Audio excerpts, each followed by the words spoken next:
안녕하세요. 무설땅입니다.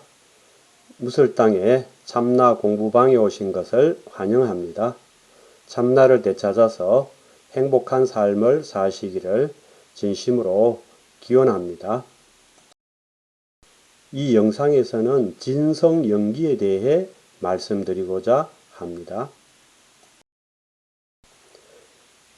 아침에 잠을 깨서 밤에 잠들 때까지 우리가 그 모든 견문각지와 시청운동과 행주자화와 어묵동정을 할 수 있게 하는 어떤 것이 있습니다. 우리가 잠들어 있는 동안에도 우리가 잠을 잘 수 있고 꿈을 꿀 수 있게 하는 어떤 것이 있습니다. 그것은 이름도 없고 모양도 없어서 눈으로 볼 수도 없고 손으로 만질 수도 없지만 그것은 우리가 견문각지와 시청운동과 행주자화와 어묵동정을 할 수 있는 바탕이 되어줍니다. 그것이 바탕이 되어주기 때문에 우리가 이렇게 견문각지와 시청운동과 행주자화와 어묵동정을 할 수 있고 그것이 있기 때문에 우리가 이렇게 존재할 수 있으며 그것이 있기 때문에 이 삶이 있을 수 있습니다. 그것이 우리의 진정한 나, 참나입니다. 그것을 되찾으면 행복한 삶을 살 수 있습니다. 그것은 어디에 있으며 그것을 어떻게 찾을 수 있을까요? 어떤 사람이 겨울의 끝자락에 봄이 너무 그리워서 봄을 찾아 나섰습니다. 봄을 찾아서 온 산천을 돌아다녔으나 끝내 봄을 찾지 못하고 집으로 돌아왔습니다. 집에 돌아와 보니 뜰에 매화나무에 매화가 피어있는 것을 발견했습니다. 봄이 이미 집 뜰에 있는 것을 모르고 수고롭게 온 산천을 돌아다녔던 것입니다. 옛날 중국의 어느 비구니의 비유인데 그것이 어디에 있으며 그것을 어떻게 찾을 수 있는지를 잘 보여주는 비유입니다. 봄을 찾는 일을 그만두고 집으로 돌아오니 매화가 피고 있고 거기에 이미 봄이 있는 것처럼 그것을 찾아야겠다고 밖으로 돌아다녀서는 찾을 수 없습니다. 그것은 우리 바깥에 있는 것이 아니기 때문입니다. 봄을 찾는 일을 그만두고 집으로 돌아가면 됩니다. 즉 식심을 내려놓고 근원으로 돌아가면 됩니다. 집으로 돌아오니 매화가 피어있는 것처럼 근원으로 돌아가면 그것을 만나게 됩니다. 이것을 시부도의 9번째 그림인 반본환원의 송에서 암중불견 암전물, 즉 집 안에서 집 앞에 있는 것을 보지 못했다라고 표현하고 있습니다. 시부도는 참나를 찾는 과정을 소를 찾는 것에 비유하여 10개의 그림으로 표현한 것입니다. 시부도는 많은 절의 법당 외벽에 그려져 있습니다. 근원으로 돌아가려고 얼마나 노력했던가. 차라리 눈 멀고 기 먹었으면 좋았을 것을. 집 안에서 집 앞에 있는 것을 보지 못했구나. 물은 절로 흐르고 꽃은 스스로 붓다. 수행을 하여 근원으로 돌아와 보니 근원은 본래 그 자리에 있었습니다. 그걸 모르고 그 긴 세월을 수행하느라 모질게 애를 썼습니다. 차라리 눈 멀고 기 멀어서 근원이 있네, 근원으로 돌아가야 하네 하는 것들을 보고 듣지 않았으면 좋았을 것입니다. 그랬더라면 그 고생을 하지 않아도 되었습니다. 그것은 마치 집들에 매화가 피어있는 거기에 이미 봄이 있는 걸 모르고 봄을 찾아서 온 산천을 헤맨 것과 같습니다. 암중불견 암전물이요 수자망망화자홍이라. 즉 집 앞 시냇가에 물이 저절로 흐르고 꽃이 스스로 붉게 핀 거기에 이미 근원이 드러나 있는데 집 안에서 그것을 보지 못한 것과 같습니다. 봄을 찾아 떠나기 전에 이미 봄은 집 뜰에 핀 매화에 있었던 것과 같이 그너는 본래 그 자리, 즉 지금 여기에 항상 있습니다. 시냇가에 물이 저절로 흐르고 꽃이 스스로 붉게 핀 거기에 이미 근원이 드러나 있습니다. 시냇가에 물이 저절로 흐르고 꽃이 스스로 붉게 핀 거기에만 드러나 있는 것이 아니라 우리의 견문각지와 시청언동과 행주자화와 어묵동정에도 이미 그것이 역력히 드러나 있습니다. 고려때 보족사 진돌 스님께서 짐심직설에서 원하원 법사의 말씀을 인용하신 것처럼 그것 즉 불법은 날마다 생활하는 곳에 있습니다. 행주자화처, 끽다 낑빵처, 언어상문처 즉 다니거나 머물거나 앉거나 눕는 곳, 차 마시거나 밥 먹는 곳, 말하고 서로 묻는 것, 이 모든 행위 가운데 드러나 있습니다. 하지만 거심동념, 즉 마음을 움직여서 생각을 굴리면 도리어 옳지 못합니다. 거심동념하면 불법, 즉 그것에서 벗어나고 말기 때문입니다. 원하원 법사의 말씀에서 바로 깨닫지 못하시는 분께서는 이견환과 바라제 존자의 법문을 잘 보십시오. 옛날에 이견왕이 바라제 존자에게 물었습니다. 무엇을 부처라고 합니까? 견성시입을, 즉 견성이 부처입니다.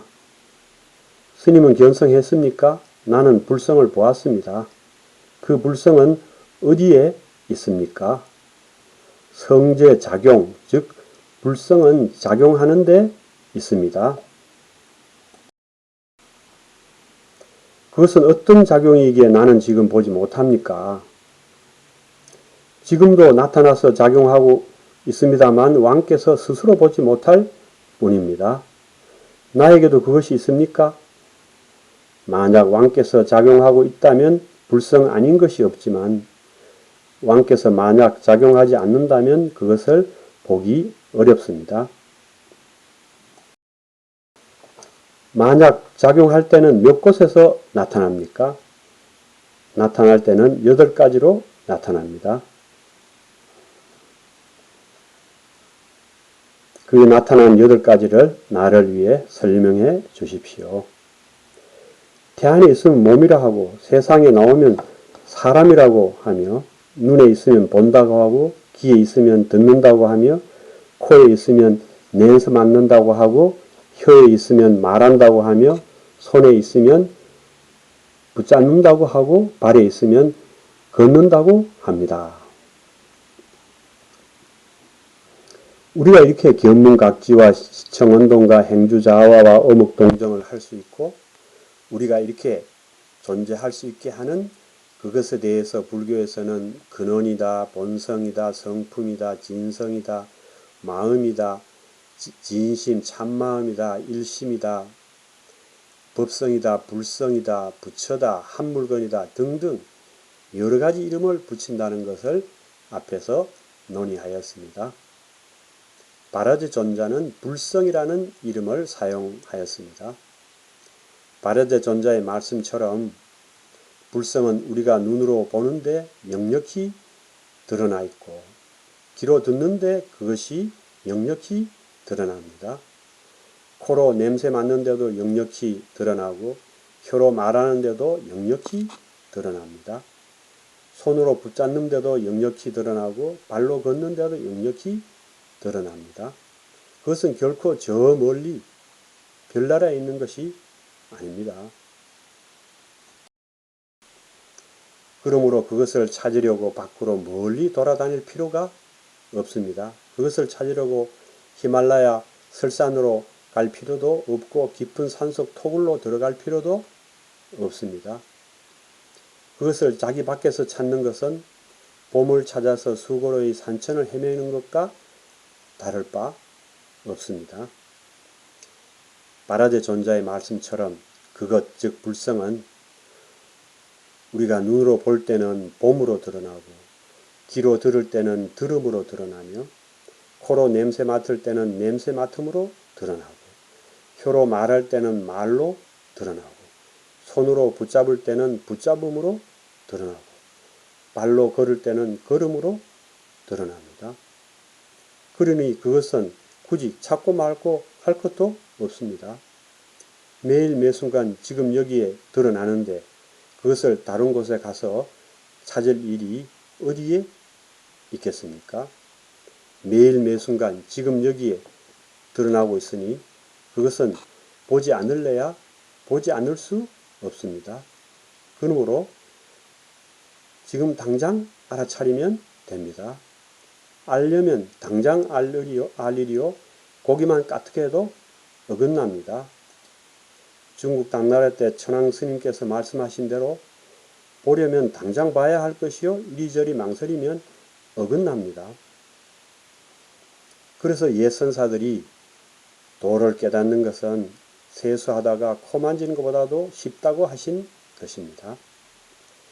세수하다가 코 만지는 것보다 쉬운 것이 아니라 세수도 하기 전에 코가 거기에 이미 있었던 것처럼 우리도 이미 모두 깨달아 있습니다.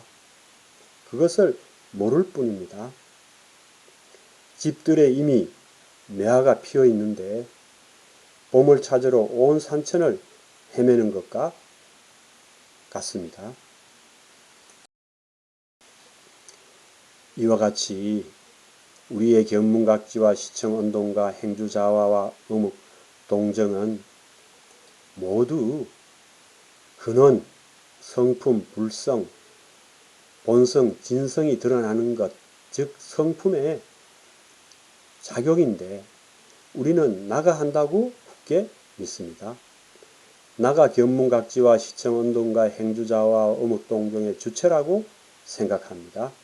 이것은 철저히 착각입니다. 무명인 것입니다. 우리의 견문각지와 시청언동과 행주자화와 어묵동정은 모두 성품의 작용입니다. 성품의 드러남입니다. 성품이 그 모습을 드러내는 것입니다. 성품이 인연따라 일어나는 것, 즉 성기입니다. 진성, 즉 삼성품이 인연따라 그 모습을 드러내는 것, 즉 진성영기입니다. 진성이 인연의 감흥에서 자신을 드러내는 것입니다. 진성이 우리가 원하는 바에 따라 응해주는 것, 즉 진성응연입니다. 이것은 대승원교의 성기사상인데 함경의 핵심 메시지의 하나입니다. 여러분 어떻습니까? 이것이 수용이 됩니까? 우리의 견문각지와 시청언동과 행주자화와 어묵동정은 나가 하는 것이 아니라 진성이 우리가 원하는 바에 따라 응해주는 것, 즉 진성응연이라는 것이 수용이 됩니까? 수용이 안 되신다면 예를 하나 들어보겠습니다. 여름이 되면 우리가 선풍기를 틉니다. 선풍기가 돌아가면서 바람을 일으킵니다. 이때 우리는 선풍기가 바람을 일으킨다고 생각합니다. 선풍기가 바람을 일으키는 작용의 주체라고 생각합니다. 이게 사실일까요? 정말 선풍기가 바람을 일으키는 걸까요? 정말 선풍기가 바람을 일으키는 작용의 주체일까요? 선풍기는 물질이라서 바람을 일으키는 권능이 있을 수 없습니다. 선풍기는 물질이므로 결코 바람을 일으키는 작용의 주체가 될 수 없습니다. 만일에 선풍기가 나인 선풍기가 바람을 일으키는 작용의 주체라고 생각한다면 선풍기의 이 생각은 옳을까요? 선풍기가 자신의 이 생각이 옳다고 우긴다면 전기 코드를 확 빼버리면 어떻게 되겠습니까? 선풍기는 곧바로 멈춰버립니다. 전기 코드를 빼버리면 선풍기는 결코 바람을 일으키는 주체가 아님이 드러나고 맙니다. 바람은 철저히 전기의 작용이었던 것입니다. 바람은 전기가 그 모습을 드러내는 것이었던 겁니다. 전기가 인연의 감응에서, 즉 선풍기를 통해서 바람으로 자신을 드러내는 것입니다. 전기가 선풍기가 원하는 바에 따라 응해주는 것입니다. 전기 응연인 것입니다. 전기는 선풍기에는 바람이 되어주고, 전구에게는 빛이 되어주고, 스피커에게는 소리가 되어줍니다. 전기는 이렇게 자신의 성품을 고집하지 않고 인연 따라 바람, 빛, 소리 등으로 온갖 것을 이루어 줍니다. 전기는 바람을 일으키고자 하는 선풍기에게는 바람을 일으키도록 응해주고, 빛을 내고자 하는 전구에게는 빛을 내도록 응해줍니다. 그와 똑같습니다. 우리는 나, 즉 몸이 견문각지와 시청운동과 행주자화와 어묵동정을 한다고 굳게 믿고 있습니다. 몸은 물질이라서 시청운동을 일으키는 권능이 있을 수 없습니다. 몸은 물질이므로 시청운동을 일으키는 작용의 주체가 될 수 없습니다.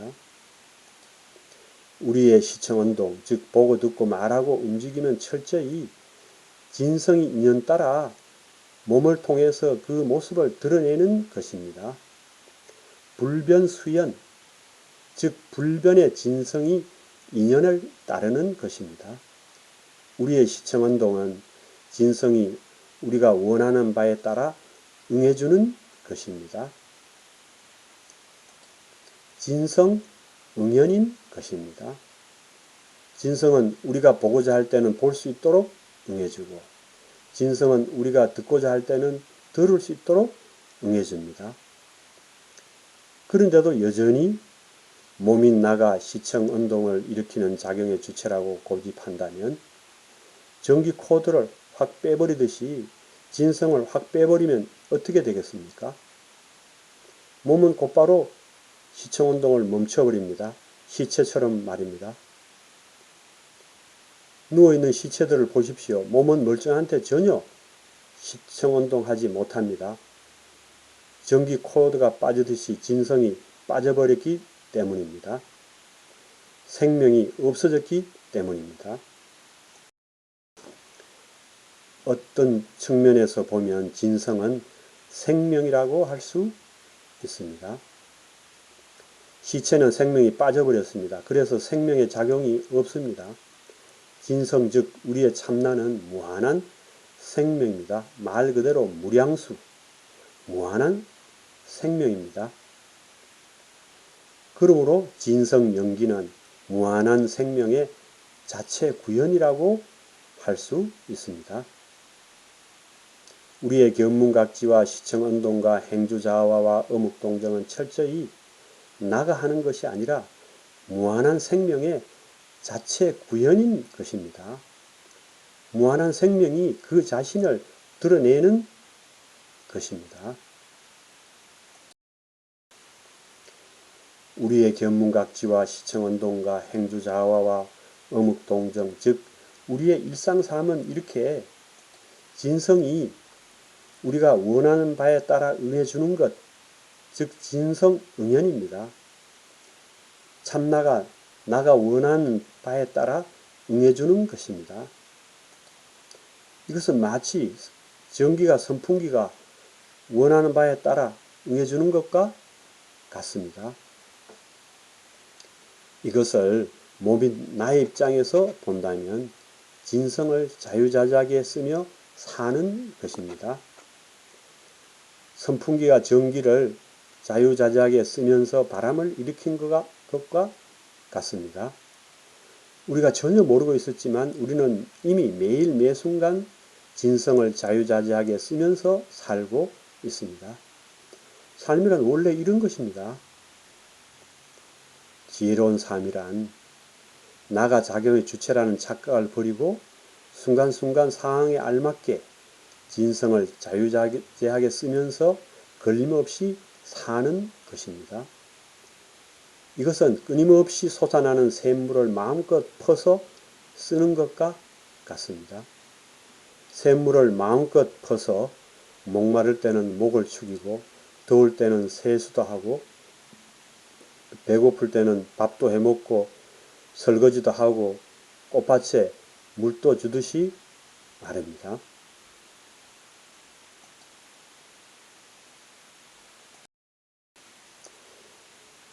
진성은 이렇게 우리가 웃고 싶을 때 우리가 실컷 웃을 수 있도록 응해줍니다. 그래서 우리는 실컷 웃을 수 있습니다. 진성은 이렇게 우리가 울고 싶을 때 실컷 울 수 있도록 응해줍니다. 그래서 우리는 실컷 울 수 있습니다. 진성은 우리가 피곤할 때 잠잘 수 있도록 응해줍니다. 그래서 우리는 실컷 잠잘 수 있습니다. 이 얼마나 신비하고 감사한 일입니까? 이렇게 진성은 볼 때는 봄이 되어주고 들을 때는 들음이 되어주며 기쁠 때는 느낄 때는 느낌이 되어주고 알 때는 알미 되어주고 슬플 때는 슬픔이 되어주고 기쁠 때는 기쁨이 되어줍니다.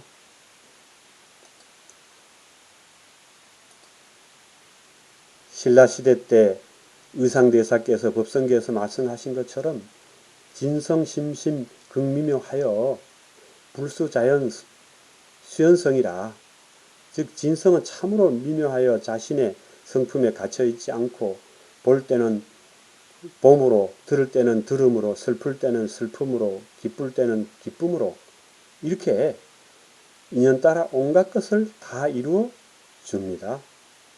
이 얼마나 신비하고 감사한 일입니까? 전기 코드가 빠지듯이 진성이 없어지지 않고 항상 그 자리에 있어서 우리의 견문각지와 시청운동과 행주자화와 어묵동정에 응해주기 때문에 우리는 지금 이렇게 마음껏 견문각지와 시청운동과 행주자화와 어묵동정을 할 수 있습니다. 이 얼마나 감사한 일입니까? 기독교적으로 표현하면 하나님이 항상 우리와 함께 하시니 이 얼마나 감사한 일입니까? 이 이상 더 무엇이 필요하며 이 이상 더 무엇을 바랄 것이 있겠습니까?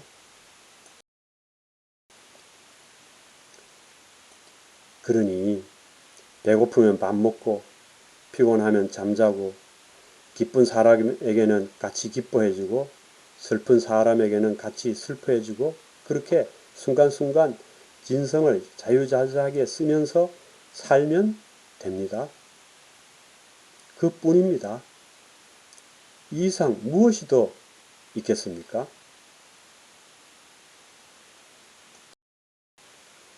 경청해 주셔서 감사합니다.